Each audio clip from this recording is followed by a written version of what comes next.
Selamat malam kepada Bapak dan Ibu dosen selaku pembimbing dan penguji tesis.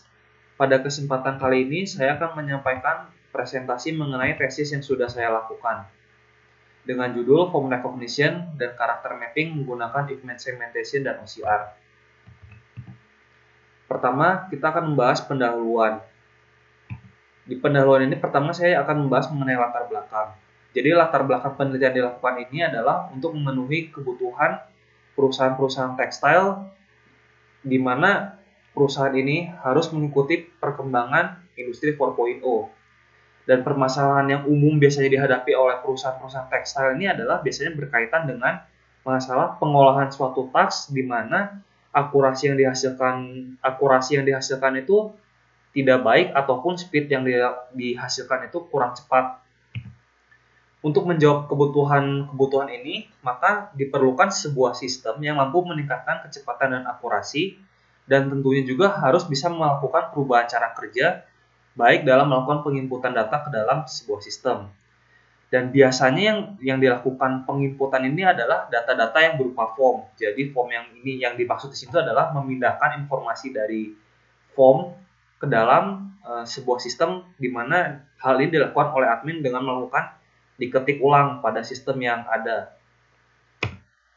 Nah, untuk mempercepat proses input, maka dibuatlah sebuah sistem yang mampu meningkatkan kecepatan melakukan input form. Namun di satu sisi juga meningkatkan akurasi. Nah, jadi untuk meningkatkannya itu di sini saya membuat sebuah sistem di mana sistem ini akan melakukan scanning form, di mana nanti sesudah di-scan itu akan otomatis dipindahkan ke dalam sistem yang baru. Untuk tekniknya sendiri, untuk pengelompokannya akan dilakukan menggunakan teknik CNN, sedangkan untuk melakukan scanning akan digunakan menggunakan OCR. Nanti hasil dari scanning OCR ini akan dirubah menjadi format JSON agar bisa dipergunakan lagi untuk platform yang lebih umum. Dari pendahuluan yang sudah saya jabarkan, saya bisa merumuskan ada dua rumusan masalah. Yang pertama, sistem seperti apa yang perlu dibangun untuk memenuhi kebutuhan input data, mengingat pengelompokan form perlu dilakukan sebelum dilakukan proses input data. Yang kedua, apakah sistem baru ini bisa mengurangi admin, namun di satu sisi ini meningkatkan akurasi dan juga kecepatan penginputan data. Nah, adapun tujuan dari penelitian ini untuk menjawab setiap pokok-pokok yang sudah saya jabarkan dalam rumusan masalah adalah pertama menciptakan sebuah sistem yang mampu mengkategorikan form supplier dan melakukan karakter mapping ke dalam format JSON. Kedua, diharapkan penelitian ini mampu menghilangkan SDM yang dirasa kurang optimal. Dan yang ketiga, mengubah alur kerja di mana sebelumnya itu admin di sini hanya melakukan pengecekan data, nanti di sini admin akan melakukan analisis data. Adapun hipotesis-hipotesis yang dihasilkan dari penelitian ini diharapkan sistem mampu melakukan kategori form dan melakukan scanning, dan juga mampu melakukan transformasi dari format ASCII menjadi format JSON dengan speed dan akurasi yang tinggi. Sistem mampu mengurangi SDM, dan yang terakhir sistem mampu merubah alur kerja di mana admin ini sudah tidak menjadi lagi penginput data, tapi lebih pada arah analisis dan reviewer untuk memperbaiki kesalahan dari sistem. Berikutnya kita akan masuk ke landasan teori. Jadi di sini saya akan membahas teori-teori apa saja yang sudah saya gunakan, dan berikut juga penjelasan secara detail. Pertama saya akan menjelaskan mengenai CNN. Jadi CNN ini merupakan sebuah teknik yang memungkinkan sebuah sistem untuk mempelajari fitur-fitur yang ada dalam sebuah gambar. Nanti fitur ini akan diolah ke dalam sebuah model, dan nanti model yang dihasilkan ini mampu melakukan klarifikasi image ataupun pengolahan fitur lainnya. Seperti yang bisa dilihat pada gambar, jadi CNN ini secara garis besar dibagi menjadi dua bagian besar. Yang pertama ada hidden layer, dan yang kedua ada klasifikasi. Di hidden layer ini dibagi lagi menjadi dua bagian layer, di mana di sini ada convolutional layer dan juga ada pooling layer. Ini akan dilakukan secara repetitif hingga didapat sebuah fitur yang pasti, sebelum nanti dilakukan proses selanjutnya di bagian klasifikasi untuk menentukan sebenarnya gambar yang di training ini memiliki fitur apa saja. Berikutnya saya akan masuk lebih jauh mengenai CNN, mengenai convolutional layer. Convolutional layer ini merupakan layer pada CNN yang memiliki fungsi untuk melakukan ekstraksi fitur dari gambar yang ada. Pada layer ini akan dilakukan proses cross product antara fitur dengan filter yang digunakan. Jadi bisa kita lihat pada gambar di slide ini, kita bisa melihat ada input volume. Input volume ini bisa kita gambarkan sebagai convolutional layer, dan sedangkan untuk filter ini bisa kita gambarkan sebagai filteringnya. Contoh filtering di sini yang saya maksud seperti edge detection, sharpening, dan lain-lain. Di sini akan dilakukan proses cross product sehingga nanti akan dihasilkan sebuah matriks yang memiliki hasil cross product antara fitur dalam sebuah gambar dengan filter yang digunakan. Seperti itu.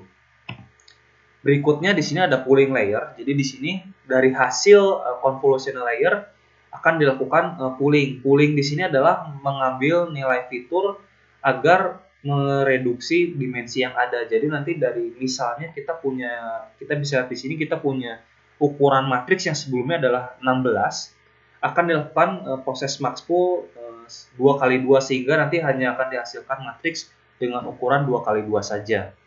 Dan hal ini akan dilakukan secara repetitif hingga didapat semua fitur yang ada di dalam image. Seperti itu. Dan tahapan terakhir adalah melakukan klasifikasi. Jadi setelah semua fitur sudah dilakukan proses klasifikasi. Di sini akan dilakukan proses flattening. Jadi proses flattening itu adalah merubah format dari yang awalnya adalah array akan dirubah ke dalam bentuk vektor. Nah, nanti vektor inilah yang akan memberikan kemampuan CNN untuk melakukan klasifikasi gambar. Seperti itu. Berikutnya, saya akan menjelaskan mengenai OCR. OCR sendiri merupakan sebuah teknik yang memungkinkan sebuah sistem untuk menerjemahkan fitur berupa alfanumerik yang ada dalam sebuah gambar menjadi format ASCII. Teknik ini bisa membedakan fitur yang merupakan alfanumerik dengan fitur yang bukan. Contohnya mungkin seperti garis, simbol, ataupun image lain yang ada di dalam gambar tersebut. Berikutnya saya akan menjelaskan pemodelannya. Jadi di sini kita bisa lihat pemodelan OCR itu adalah pertama dia melakukan grayscale conversion. Di sini dia akan melakukan konversi di mana kalau misalnya dia sebelumnya adalah RGB akan dirubahkan konversi ke dalam bentuk grayscale. Ini secara defaultnya. Lalu akan dilakukan filtering. Filtering di sini yang dimaksud adalah melakukan preprocessing. Jadi di mana kalau misalnya di dalam sebuah image itu ada noise berupa sebaran titik yang random, mungkin akan dilakukan mungkin contohnya Gaussian reduction untuk menghilangkan noise yang ada. Lalu tahapan selanjutnya adalah melakukan feature extraction. Di sini dilakukan ekstraksi fitur-fitur yang ada. Di sini akan dipisahkan mana fitur yang tergolong dalam karakter, mana fitur yang tergolong hanya sebagai simbol saja. Lalu setelah itu akan dilakukan recognition pattern. Di sini akan melakukan proses penggabungan dari fitur-fitur yang tadi sudah dipisah ke dalam satuan terkecil akan digabungkan untuk setiap yang value-nya adalah alphanumeric. Dan tahapan terakhir adalah recognition output. Yang dimaksud recognition output di sini adalah mengubah hasil dari recognition pattern menjadi format ASCII lalu disimpan di dalam sebuah array seperti itu. Tahapan berikutnya saya akan menjelaskan mengenai rancangan sistem yang sudah saya buat dalam penelitian ini. Secara garis besar di sini ada 6 proses besar yang saya gambarkan. Jadi pertama di sini ada melakukan grouping dataset. Di sini melakukan grouping dataset dikarenakan memang datasetnya ini memiliki image yang tersebar secara random. Lalu dilakukan proses image labeling. Ini dikarenakan memang image-nya itu tidak memiliki label sehingga perlu diberi label.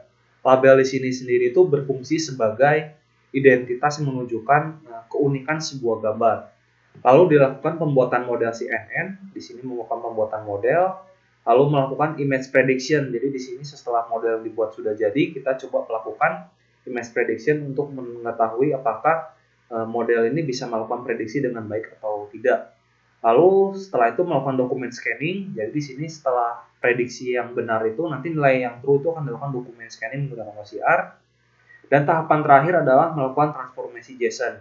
Jadi setelah dari OCR yang sebelumnya adalah format ASCII, di sini akan saya lakukan transformasi menjadi format JSON agar bisa digunakan pada platform yang lebih umum.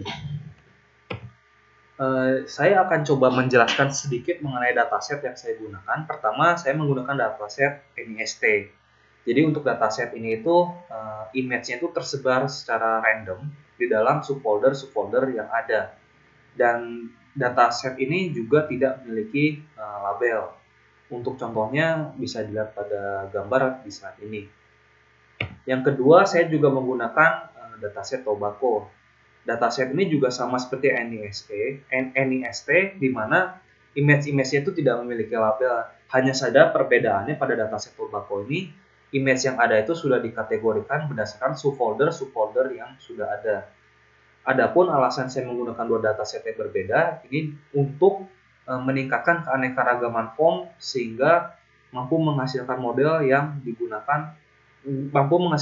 bisa digunakan pada segala jenis form yang ada seperti itu. Berikutnya saya akan membahas hasil dari penelitian ini. Jadi pertama saya akan membahas mengenai grouping datasetnya dulu. Jadi di sini saya coba mengelompokkan dataset NIST terlebih dahulu. Di sini saya coba menggunakan teknik globe. Jadi saya menyimpan ID dari FMT-nya itu alamat dari filenya diletakkan di mana, karena pada dataset NIST ini dia memiliki satu lagi file berekstensi FMT yang menyatakan setiap image ini adalah ID uniknya seperti apa. Jadi di sini saya coba mereplace setiap folder FMT ini ke dalam sebuah array. Nah, nanti alamatnya ini akan saya gunakan untuk melakukan cut pemindahan dokumen berdasarkan ID-nya. Nanti sesudah dikelompokkan NIST-nya sendiri, baru akan dilakukan penggabungan ke dataset Tobacco. Contohnya mungkin bisa dilihat pada gambar di slide ini. Berikutnya setelah proses grouping, selanjutnya adalah melakukan proses labeling. Jadi di sini labeling saya coba menggunakan teknik hot and code. Ini dikarenakan proses pelabelannya cukup mudah. Jadi setiap image yang sudah digabungkan, setiap image dari dataset Tobacco dan NIST yang sudah digabungkan ini saya coba looping semua. Lalu saya berikan label sesuai dengan folder parentnya, kurang lebih seperti itu. Jadi kalau misalnya kita bisa contoh gambar di sini ya, ada gambar 1, nanti kalau misalnya dia ada nilai 1 itu menunjukkan bahwa gambar 1 ini memiliki label form 1. Dan untuk contoh lainnya mungkin untuk gambar 2 dia diberi label dia itu adalah form 2. Jadi di sini value-nya sesuai dengan subfolder di mana image itu berada, seperti itu. Selanjutnya adalah melakukan pembuatan model CNN. Jadi setelah image ini sudah di group, sudah dilakukan labeling, tahapan selanjutnya adalah melakukan pembuatan model CNN. Namun sebelum masuk ke sana, saya coba menjelaskan sedikit kondisi data setelah dilakukan penggabungan. Jadi di sini saya coba menggunakan dua arsitektur yang berbeda, yaitu VGG16 dan Exception, di mana kedua model ini itu nanti akan melakukan pembuatan model didasarkan 1400 gambar yang sama. Dan untuk pembagian datanya sendiri bisa lihat di gambar pada slide ini. Jumlahnya memang kita di set tidak sama ya, ini untuk menyesuaikan dengan kondisi real di lapangan juga. Dan untuk rasio pembagiannya sendiri itu nanti akan digunakan 70% itu sebagai data training, 20% sebagai data validation, dan 10% digunakan sebagai data test, seperti itu. Setelah dilakukan pembagian data training, data validation, dan data test, langkah selanjutnya adalah melakukan setup variabel global. Tujuannya apa? Tujuannya agar setiap model yang saya jalankan, jadi model VGG16 ataupun pemodelan Exception ini memiliki bobot yang sama. Jadi bisa dibandingkan secara apple to apple dengan kondisi yang sama. Dan perlu diinformasikan juga untuk kedua model ini diperlukan waktu sekitar 4-5 jam agar bisa dihasilkan model dalam penelitian ini. Seperti itu. Mungkin bisa dilihat juga pada gambar, di sini ada 7 parameter. Ada image size ini, jadi saya coba resize image-nya ke dalam ukuran 125 pixel. Di sini memang kelihatannya agak kecil, tapi di sini tidak bermasalah. Hal ini dikarenakan saya coba fokuskan si NN itu bukan membaca seluruh detail di dalam form, tapi jauh ke bentuk pola. Jadi memang polanya itu pasti sudah berbeda-beda antara misalnya form yang dari supplier A dengan form dari supplier B itu memiliki pola yang berbeda. Lalu ada batch size-nya sebanyak 32. Lalu ada epochnya saya coba di sini 15. Kenapa 15? Di sini dengan 15 epoch saja itu sudah kelihatan sudah stabil ya. Jadi peningkatan ataupun penurunan akurasi baik validation ataupun akurasi model secara keseluruhan itu sudah tidak signifikan. Jadi saya coba stop di 15, kurang lebih seperti itu. Di sini juga saya coba set yang seperti saya tadi jelaskan, training size di set 70%, validation size saya coba set di 20%, dan test size saya coba set di 10%. Lalu di sini juga saya coba set seed sebanyak 4.321. Seed di sini itu berfungsi untuk menjaga nilai kerandoman. Jadi diusahakan semaksimal mungkin supaya kondisi antara waktu saya melakukan running model exception dengan waktu saya melakukan running model VGG16 itu dengan kondisi datasetnya itu sama seednya seperti itu. Oke, setelah itu setelah dilakukan setup variabel global, maka dilakukan proses training. Dan proses training ini tadi sudah saya jelaskan juga memakan waktu sekitar 4-5 jam untuk kedua model ini bisa menghasilkan model yang diharapkan. Pertama saya akan membahas mengenai VGG16. VGG16 ini memiliki tingkat akurasi sebanyak 92%, dengan tingkat loss itu sebanyak 0,4%. Di sini hasilnya sudah cukup baik menurut saya. Cuman kalau saya lihat di sini dia masih sedikit kelebihan ya, karena dia harusnya itu yang ideal tuh antara 80%. Kalau di atas 90 itu kayaknya sudah terlalu lebih. Dan di sini juga saya informasikan akurasi setiap epochnya beserta juga data loss-nya setiap epoch yang bisa dilihat pada gambar di slide ini. Berikutnya saya juga akan membahas mengenai hasil yang didapat dari pemodelan exception. Pada pemodelan ini didapatkan tingkat akurasi sebesar 89% dengan tingkat loss sebanyak 0,32%. Menurut saya ini sudah cukup ideal, di mana sudah masuk rank antara 80% dengan tingkat loss yang justru jauh lebih kecil dibandingkan pemodelan VGG16. Untuk akurasinya dan lossnya juga saya sampaikan setiap epochnya bisa dilihat pada gambar di slide ini. Namun ada sedikit yang menarik pada pemodelan exception, di mana di sini nilai akurasi validasi itu sempat menurun secara drastis di awal epoch, lalu meningkat kembali hingga normal di epoch akhir. Penyebabnya sebenarnya di sini dikarenakan pada pemodelan exception itu memiliki convolutional layer lebih dari satu di sini. Itu maksudnya dalam satu pemrosesan dia itu memiliki percabangan branching seperti itu. Jadi bisa saja waktu melakukan perhitungan masing-masing convolutional ini kan akan menghasilkan sebuah nilai fitur, dan nilai fitur ini akan dilakukan max pooling oleh satu layer yang sama. Nah, hal ini itu memungkinkan terjadinya diferensiasi nilai yang cukup besar untuk di awal epoch. Namun seiring dengan dilakukannya training terus-menerus, maka setiap epochnya ini diferensiasi nilai ini akan semakin kecil. Jadi prinsip kerjanya di sini tuh sama seperti dengan transfer learning, di mana kalau transfer learning itu kan sebenarnya dia juga akan turun dikarenakan ada proses pemindahan ilmu antara dua model yang berbeda.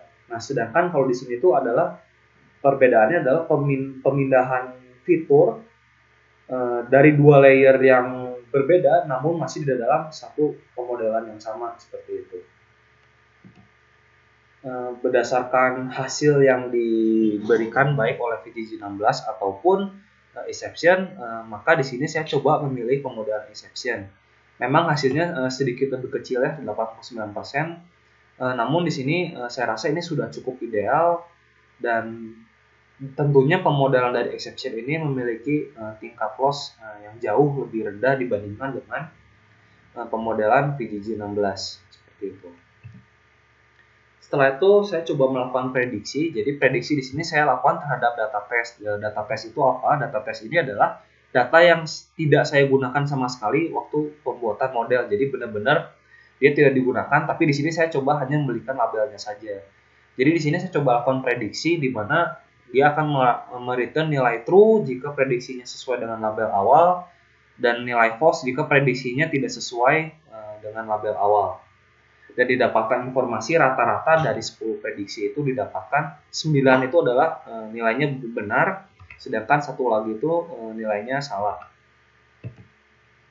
Tahapan berikutnya adalah melakukan dokumen scanning. Jadi di sini setelah modelnya selesai dan bisa melakukan prediksi, saya melakukan scanning. Namun sebelum melakukan scanning perlu dilakukan beberapa penyesuaian dikarenakan dimensi form ini kan terlalu besar sehingga memakan waktu yang lama, dan juga perlu dilakukan penghapusan garis tepi untuk meningkatkan akurasi pembacaan data seperti itu. Jadi pertama di sini saya coba lakukan transformasi biner dulu. Kenapa saya coba transformasi menjadi biner? Hal ini untuk mempermudah OCR agar dalam melakukan scanning data ya. Jadi bisa kita lihat contohnya kalau yang grayscale itu adalah hitam putih. Namun saat ditransformasi menjadi biner itu akan diperlakukan kebalikannya, yang putih akan menjadi hitam dan yang hitam akan menjadi putih. Dan contohnya bisa kita lihat pada slide ini. Tahapan selanjutnya saya melakukan penghapusan garis tepi. Jadi di tahapan ini saya coba menghapus garis horizontal dan vertikal yang ada pada gambar. Caranya adalah melakukan modifikasi kernel, di mana saya bisa mendeteksi kalau misalnya garis lurus itu biasanya identik, nilainya itu akan selalu 1. Nah nanti jadi kalau misalnya kita bisa mendeteksi adanya urutan 1 secara berurutan, misalnya 10, itu bisa saya simpulkan sebagai garis. Nah, nanti di sini setelah dihapus, saya coba lakukan lagi repair kernelnya. Nah, nanti hasilnya bisa dilihat seperti gambar pada slide ini. Memang tidak bisa dihapus semuanya, mungkin ada yang kelihatan menjadi lebih tipis, ada juga yang hilang. Namun ini tidak masalah karena seperti yang sudah dijelaskan pada teori sebelumnya, sisa dari penghapusan garis ini kan jatuhnya seperti titik-titik. Ini bisa dianggap sebagai noise. Jadi mungkin waktu melakukan proses OCR ini bisa dilakukan reduction noise. Jadi bisa hilang juga seperti itu. Sesudah itu saya coba melakukan modifikasi bagaimana cara saya melakukan pengambilan informasi dari image yang ada. Jadi pertama saya coba lakukan scanning dulu ID inti dari setiap form yang ada. Contohnya mungkin di sini kan saya bisa jabarkan di sini adalah form 1040. Nah, di sini saya coba tentukan koordinat di mana letak si tulisan 1040 itu ada. Jadi nanti kalau misalnya dengan koordinat yang sama saya lakukan scanning dan didapatkan hasilnya adalah 1040, maka tahapan selanjutnya adalah saya melakukan crop koordinat khusus untuk form 1040. Untuk kasus ini saya coba ambil nama, kota, dan juga alamat. Untuk contoh gambarnya bisa dilihat pada slide ini. Nah, keuntungan menggunakan teknik ini adalah kecepatannya meningkat jauh dan akurasinya itu juga meningkat sangat pesat. Di mana sebelumnya itu butuh waktu 3-5 detik untuk melakukan full scanning dokumen, dan ini hanya dengan teknik cropping ini bisa dilakukan dalam waktu kurang lebih selama 1 detik. Dan tahapan terakhir yang saya lakukan adalah melakukan transformasi JSON. Jadi setiap data ini kan disimpan ke dalam sebuah array. Nah, nanti dari array ini saya coba looping dan value-nya itu akan saya pasangkan ke dalam key yang sudah saya tentukan sebelumnya. Contoh format JSON-nya bisa dilihat pada slide ini. Kesimpulan yang bisa saya jabarkan dari penelitian ini ada beberapa poin ya. Jadi ini mungkin sebelum saya masuk ini udah saya jalankan juga di tempat saya bekerja, dan ini sudah memasuki tahap UAT, Diharapkan dengan diimplementasikannya sistem ini mampu memberikan dampak yang signifikan. Nah, adapun hasilnya di sini saya coba jabarkan menjadi 3 poin. Jadi poin pertama di sini sistemnya ini memang sudah bisa melakukan kategori form dan melakukan prediksi secara optimal. Jadi mungkin kalau saya boleh cerita sedikit, kalau misalnya datanya itu data yang sudah pernah ada, yang udah ada, itu tebakannya itu 9 true dan 1 false dari setiap 10 case. Namun jika image-nya itu benar-benar baru, misalnya dari supplier yang sama dia mengeluarkan satu jenis form yang baru, tebakannya itu adalah sekitar 8, rata-rata 8 true dengan nilai yang salah itu adalah 2 false dari setiap 10 kali percobaan. Sistem ini juga mampu menggantikan pekerjaan admin. Jadi memang sebelumnya admin di tempat saya itu masih melakukan input, tapi setelah sistem ini dijalankan, admin sudah tidak lagi melakukan input. Jadi inputnya itu sudah langsung digantikan oleh sistem. Jadi sudah jadi format JSON langsung, dan nanti di sini admin hanya perlu melakukan koreksi saja jika dirasa ada informasi yang tidak sesuai sebelum format JSON ini nanti diolah lagi ke dalam sistem lainnya. Namun sayang sistem ini tidak bisa menghilangkan admin. Jadi memang sebelumnya sebelum sistem ini diimplementasikan itu ada 2 admin yang melakukan pekerjaan ini. Namun walaupun setelah sistem ini diimplementasikan, admin yang mengerjakan jumlahnya tetap 2. Namun di sisi lain ada peningkatan efisiensi waktu, di mana sebelumnya itu setiap harinya rata-rata masing-masing admin itu membutuhkan waktu sekitar 1 jam untuk melakukan input saja. Nah, dengan adanya sistem ini itu admin ini kan hanya perlu melakukan review saja, sehingga rata-rata pengerjaan setiap harinya itu hanya membutuhkan waktu 5 sampai dengan 15 menit. Jadi bisa saya bilang di sini ada efisiensi kurang lebih sebanyak 75%. Sekian presentasi yang bisa saya berikan. Terima kasih untuk waktu yang sudah diberikan.